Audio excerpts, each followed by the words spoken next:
Hi, Tam Wrigley here, and thanks for tuning in to another episode of The Wine O'Clock Show. We have another great show lined up as we talk all about the shooting of a gorilla in a zoo, the new Finding Dory movie introducing same-sex couples to children, Pauline Hanson, and a whole lot more. So grab those wines, kick off your shoes, and enjoy this week's show.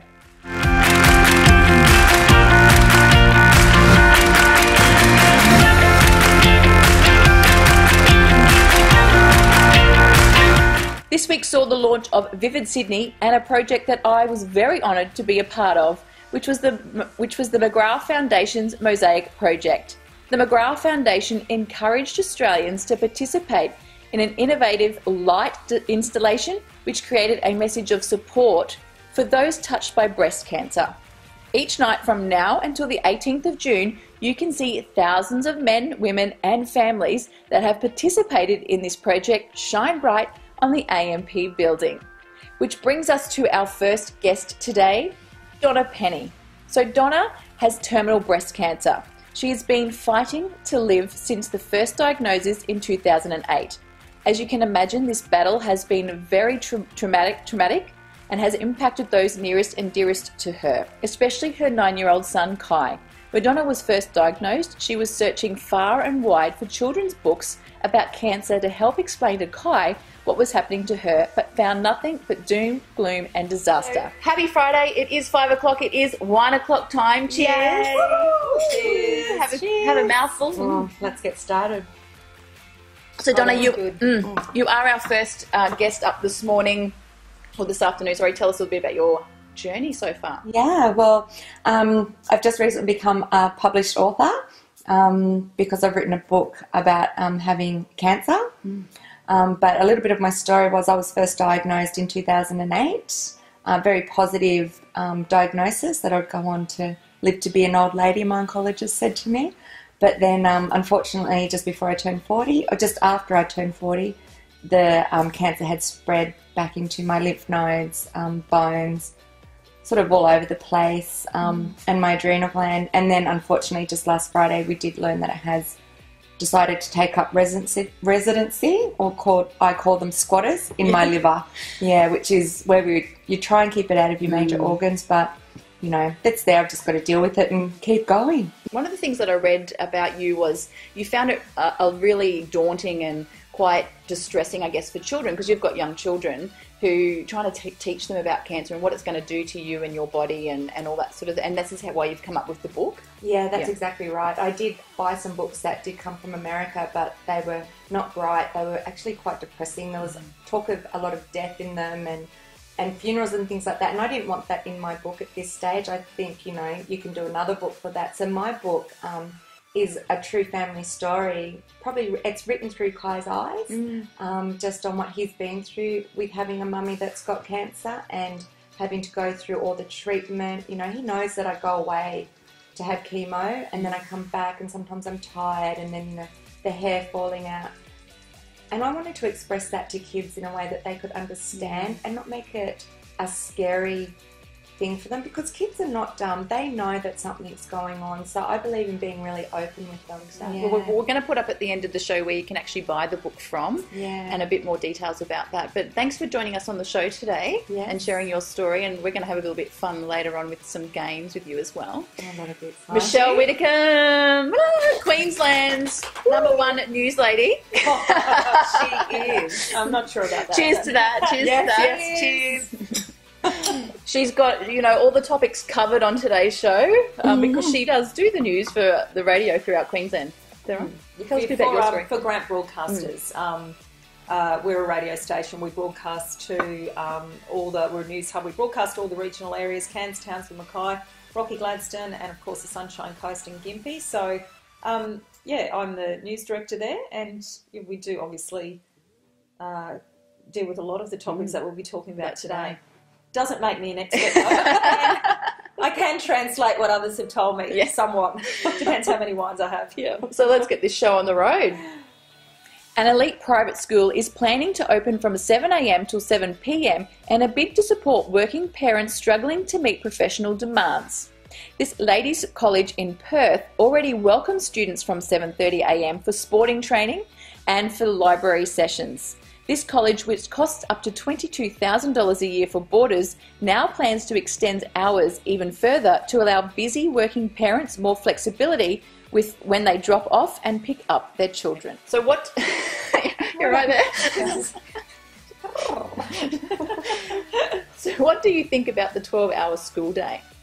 Wow, that's huge. That's a huge one. I don't agree with it.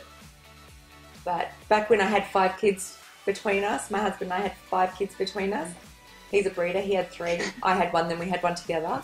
But back then, yeah, I probably wouldn't have minded it so much. Michelle, you've got 4 kids. I've got 4 kids. Oh my God. No, I did a little bit of reading into this actually, and the 12-hour day is, I guess, it's there for the kids that wish to take advantage of it. Now, it's not 12 hours of education. Yeah. It's in the mornings they can do, obviously either schoolwork, sport, massage, coffee. It's more of a recreational activities before school and after school. They can have coffee. I don't know about you guys, or girls, yeah, ladies, but I can tell you now, my afternoons are spent running my kids to sporting activities. If that pressure was taken off me and my children could attend school, finish at 3, and then it was the school's responsibility to get them to and from sport, because again, or do the sport at the school that they need to do. Then that would just free up a bit more time rather than suddenly it's 2:30, you're looking at the clock and you're racing to get out of work and your kids have been standing at the school gate for 45 minutes because you've been held up at work. So, I can definitely see the advantages of it, and I don't necessarily think parents would take up and do it every single day. The controversial decision to shoot dead an endangered gorilla to save a 4-year-old boy who fell into an enclosure has been the talk of the week, and now the parents are being investigated about the child's fall. Take a look.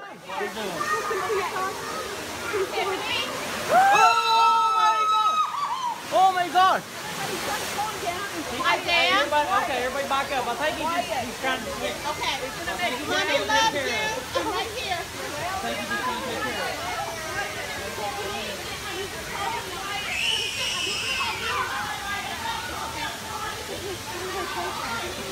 My son fell into.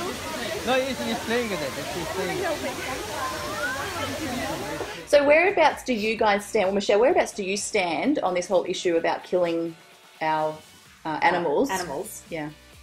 Look, and with reference to the gorilla that was in the enclosure, obviously the question is, could the gorilla have been given a tranquilizer instead of actually being killed? I always sit here where human life or animal life, obviously the human life is going to take priority. Imagine the backlash if the zoo hadn't have acted and if the child had have been killed, regardless. Yep. And I think the outrage would have been far higher if the child had have died, regardless of how the child got in the cage or whatever happened. If the zoo had have not responded, then you're going to have a situation where the community is going to be outraged, right? Even though the gorilla experts were saying the right thing Choice was done. Yeah, the right choice. I mean, you saw that footage. Yeah. It's, it's pretty horrific watching that little boy get dragged around the water. And then... Yeah. I didn't, and because I didn't watch the footage until last night. And I'm thinking, because my 12-year-old says to me, Mum, why didn't they just tranquilise, the gorilla? And I'm thinking to myself, there's all these reports that he was dragged around the cage for 10 minutes. Surely a tranquiliser would have knocked the gorilla out in that 10-minute time frame. But then, I mean, I'm not an expert, but what is... But it was in like this much water, and I think people were saying that if the gorilla fell on the little boy, he would drown or... He'll get crushed. Get crushed. Yeah, it's unfortunate because it was that gorilla's birthday the day before. He was 17. Oh, really? Yes. Oh, wow. Yeah. So, and the latest is that the parents have said that, they're not going to sue the zoo. Right, yes. And also that the police are still conducting an investigation, though, into the parents, just, I guess, to obviously see if there's any neglect on behalf of the parents. And the parents have been heavily criticised. They have. Because it's like, why were they not watching him? Why did they not have him under control? Sorry for them, because I've had a 4-year-old you know. Yep. And they can It's disappear within a instantly. second. I know. You can look somewhere and then they're gone. Look, given I've got 4 kids, I mean, Yeah. there's oftentimes You've lost a few, I reckon. I drop them at the shopping centre and off I go. Just hoping and waiting. Please. Oh, No, dear. it's a hard one, that one. It is. It's a tragedy for the gorilla. Yeah, but we've seen a lot this week, I guess, on, you know, animal culling. We were talking about, you know, the crocodile that has taken the lady up in northern Queensland. Yeah, and obviously then that prompted the calls to cull the crocodiles, and then obviously the questions were raised. Well, what was a woman doing swimming at 10:30 at night in a croc-infested area, well signed? And I spoke to one of the, you know, a guy who runs the croc spotting tours on the Daintree, and he was saying that in the 30 years that he's been running his operation, he doesn't believe croc numbers have increased. He believes they're still exactly the same as when culling was allowed, but he said they are more confident now. They're not as timid. Scared. Yeah, so they will go. Yeah. Whereas, you know, obviously when croc culling happened, you know, they were a bit more nervous and you didn't spot as many crocs. But he was saying that now, he doesn't think culling obviously is going to make any difference. No. They're still going to be there, and at the end of the day, they're in their natural habitat. And well, this is what. Do you agree then with the culling? Because you know, I think we were talking off air about this before, about the shark attack that's just happened too, where the young man's lost his leg. You know, you're stepping into their home, into their territory, and then when they attack or when they defend their home or their territory, we're shooting them or we're killing them because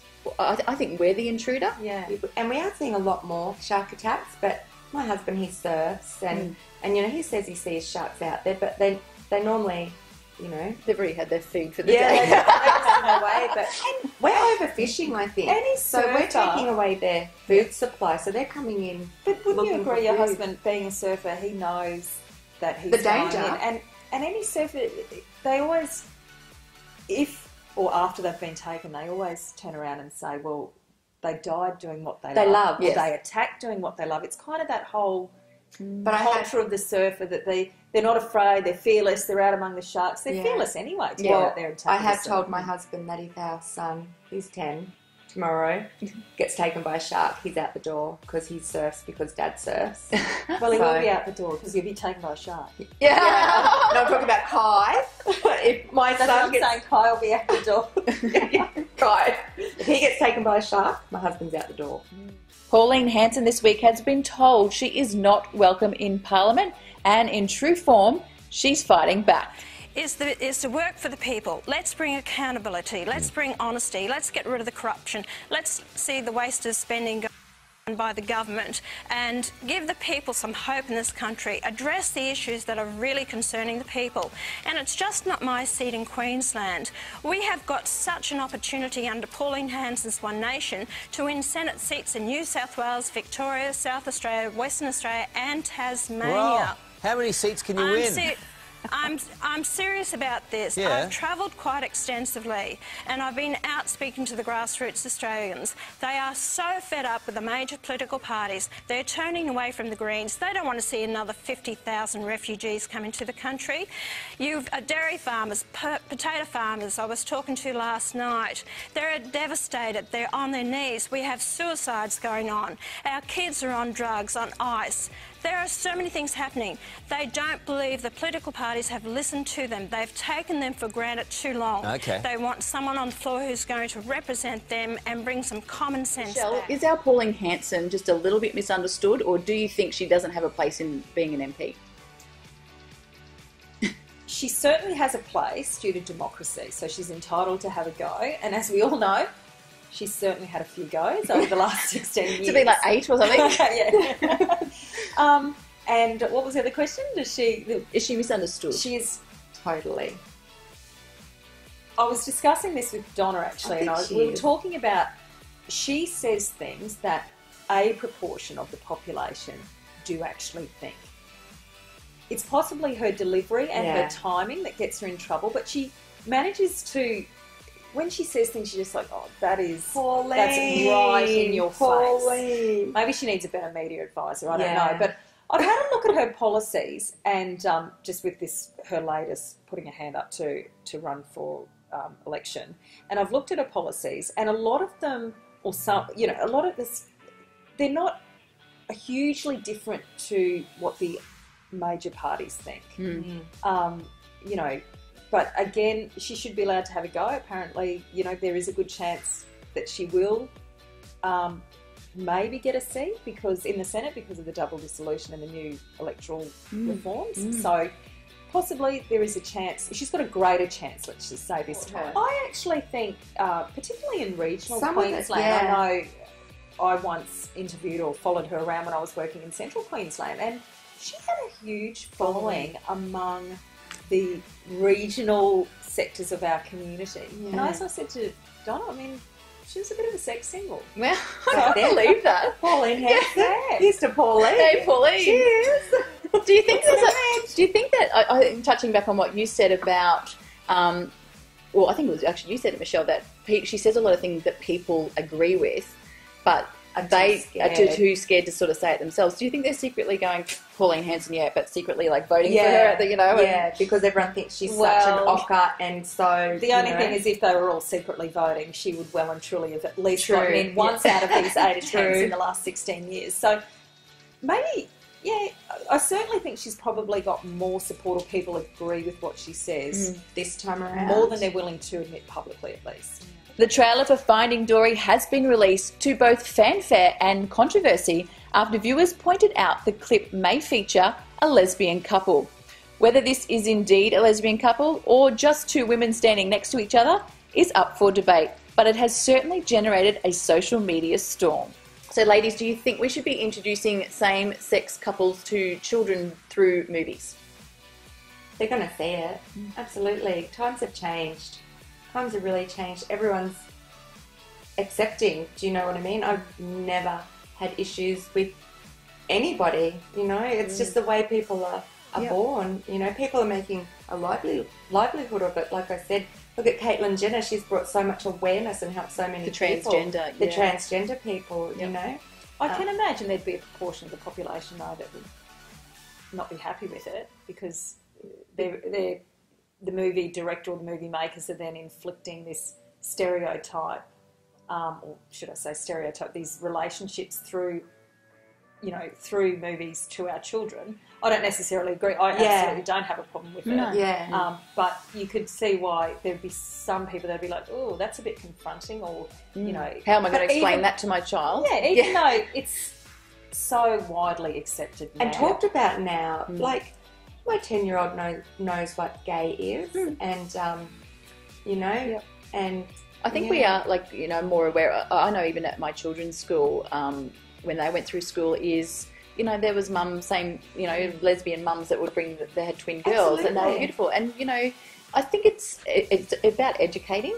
And we have to move forward and educate the children. We are behind the times here in Australia, like with equality, with the marriage laws. Like we really are.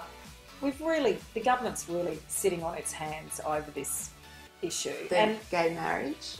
And it's kind of like we're at a stage where it's like, is it really such a big deal? I don't think care anymore. No, I don't think they do either. I don't think they genuinely care. You might get some of those older generations that are, you know, waiting to die, but you know, that are still still believe in that, you know, man and woman. Absolutely. And obviously there's some Christian values out there that don't believe in it. But the majority of the population, if you go by what surveys show, is that the majority of the population really don't care. They're totally accepting of it. They can't believe gay marriages aren't accepted and legal now, and it's not a big deal. And you know what? I honestly think we've got bigger things to worry about. Exactly. Let people get married no matter what their bits tell them who they are. The question is, though, are the two fish in the Dory movie, the two women, a couple anyway? I think that is the question, whether they're friends or whether they're more than friends. They could just be a couple of Disney friends. Disney does that a lot in a lot of movies. There are little undertones of different innuendos that kids don't pick up on. And I think they throw it in there For the us, adults. they do. I remember always watching give- Disney films, and Yes. Peter and I would sit there and just giggle away. And go, oh my- and the yeah. kids just sit there. They And have watch. none the wiser. Yeah, and we just go, wow. Yeah. They do. Disney's been known for I doing think it. there are a couple of films, where they. I think there's a Yeah. scene where like Buzz Lightyear, and the woman walks in and his wings go pling like this, and the kids wouldn't think anything of it, All the little that. sexual connotations Yes. in Yes. the movies are for the parents Yes. who are sitting through the same movie. They've watched it 15 times with Yes. their kids, and they're trying to get a little bit of adult entertainment. And everyone loves their Buzz Lightyear. I was just doing a Disney. That's the next topic. Yeah, That's the next topic. So without further ado, it is time for Never Have I Ever. Have you Oh. guys watched the show? Yes, Yeah. I have seen this. You get given a banner. I have never. And you have to answer these questions Dishonestly. honestly. And we always do like a really good story to go along with it. Oh gosh. If you've got one. Oh. Okay. I think I need another Cheers. skull. Yeah.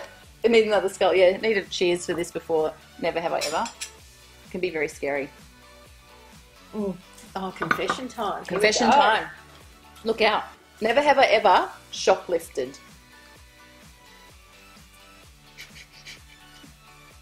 My parents owned a supermarket. I didn't need to shoplift. I actually was forced by a cousin and my brother when I was in grade 3, and it was my stepmother's birthday, and I had a little bit of money, and we bought potato scallops with that money. And so they told me to go in and nick some soap. And my mum did find out because my brother and I were talking about it, and the walls at home were very thin, and my stepfather heard, and my mum actually dragged me back to the shop and made me apologise and give it back. And I never did again. What about you, Michelle? Look, oh geez, my button popped open while I was about to make my confession. This is a sign. That was a sign, do not confess. That was your mummy. I call it being, light-fingered. I call it being ingenious. In my Christmas shopping one year, I had a friend who used to work at a Kmart, and she simply was a policy of get your items, put them on the counter, and that was the scan. Scan one, drop one in the bag. Scan one, I drop one in used the to do bag. that when I Scan worked one in at the- Superbarn. I used to There do you that go. for my friends. Forgot about that. Sorry, Superbarn, I like to Canberra. think we were taking a small amount of profit from the very large corporations that didn't need my little bit of pocket money that I was And when handing you've got over. 4 children. Oh, this was when I was... I'm not doing this as an adult. I never shoplifted as an Never adult. have I ever shoplifted as an adult. I never shoplifted as an adult. I was a very reckless teenager. Unless you're eating grapes at Coles. Yeah, give it Oh, the 5 that's a cents. given, though. Yeah, That's you've got a to taste. taste. Yeah, You've yeah. got to Try taste before you it. buy. That's Yeah. right. Yes. Never have I ever slept with someone that was below my standards. It's when you got your Really? beer goggles Was it on. Does it say, was it past or current? I mean, what are we talking about? It's called the beer goggles. Yes. You know. Come on. Yes. Story. Oh, mine was an ex-boyfriend I went out with for 3 years, and he was... You're below your standards for 3 years. I know, actually. you know that phrase? We were really good friends. He was my best friend, and he actually was a really good friend. But it depends what you deem below your standards. I mean, that would be arrogant for me to say I was better looking than him. I mean, I don't like to make out that he was friendly, but he was a little... He had a few interesting bodily features. Right. Never have I ever streaked. I think I have. I flashed my boobs a lot when I had nipples. Actually, I flash them a lot now. If I had a few too many. Didn't you say to me before that your Friday night consists of girls drawing your nipples on after a few wines? When I first had reconstruction, yes, my best friends and I used to get together, and because nipples are $3,000. to get No a set of one nipples can made. afford that. at I'm all. not wasting So- money so I can have something poke out of my shirt. Friday night fun for Donna is a bottle of wine. Come on over and draw my nipples on. Well, it's not. Off we go. No, that is not true, especially not now. Maybe back in the day. Have you ever drawn Donna's nipples on? And in fact, I'm feeling really left out.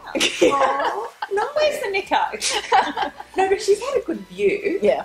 Oh yeah, no, I've seen them. It's amazing what they can do with Yeah. nothing, and that not to make light of it, but it's amazing what they can do. Your reconstruction is impressive. Yeah, it's impressive. Yeah. But, Full on. thanks. Yeah. You know who you are. What's your streaking story? My streaking story is yes. I, again at uni, and again all my reckless behaviour took place at university, because as I was telling you, I did grow up in an extremely strict Christian household, and we went over to a friend's place, we had a few drinks, and somehow we managed to be at, like an airfield? Yes. Like a Caloundra runway, airport. but like a dirt runway. Oh. Not dirt, but like not a proper, like a regional runway. And we just took our gear off and off we went. And I remember it being very cold and very foggy. Oh, So where were hopefully you? That hid the body bits. It was in Brisbane. Wow. Must have been one of the. Sure, it wasn't the Brisbane airport. The eagle has landed. We had a few drinks. Okay, never have I ever agreed to a new sex position and then hurt myself in the process. Never have I ever agreed to a new sex. So you've tried a position. new sex You've position. tried a and new you've sex hurt position and you've yourself. hurt yourself doing it. No, but I hate when you get really bad cramp Oh, in your foot? or in your calf. Yeah, you got to jump out. And you're just trying to Stretch out.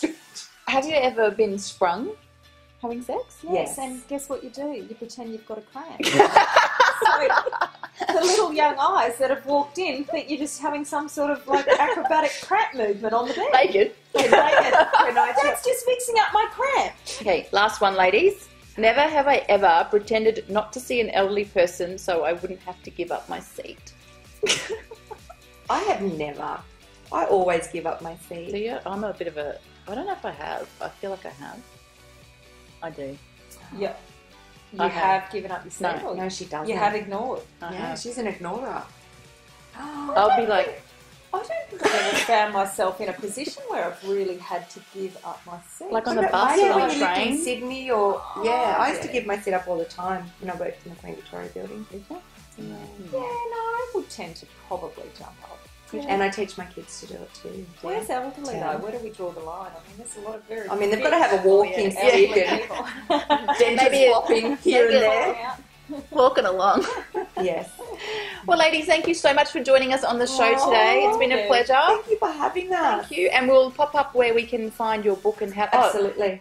you were talking about before about donate, where that they want to buy to donate. Yes, well, my website has just been launched, which is fantastic. So you can go to www.whymymummy.com.au, and if you don't want your own book, please feel free to buy one to donate to a school. So if you want to donate to a school or a local library or a hospital even, all you have to do is purchase the book, and there's a little note where you can write where you want the book to be sent, and I will send it wherever you want it to go. Fantastic. Yeah. Well, good luck with the sale of the Thank book. you and so much. Good luck. I know you've just found out on Friday some more bad news, so we wish you all the luck with that. Not too much wine anymore. No. Oh. Michelle, thank you so Thank much. you, and let's hope after a few of those criminal confessions Yeah. that The police don't come knocking on your door. some of those unsolved, I never have. unsolved Judy crimes don't come knocking my way. Okay. Cheers, ladies. Have a fabulous weekend. Thank you for having us. Cheers. Thanks for watching this week's episode of The Wine O'Clock Show. Be sure to like The Wine O'Clock Show's Facebook page, follow us on Instagram and Twitter, and don't forget to subscribe to The Wine O'Clock Show on YouTube.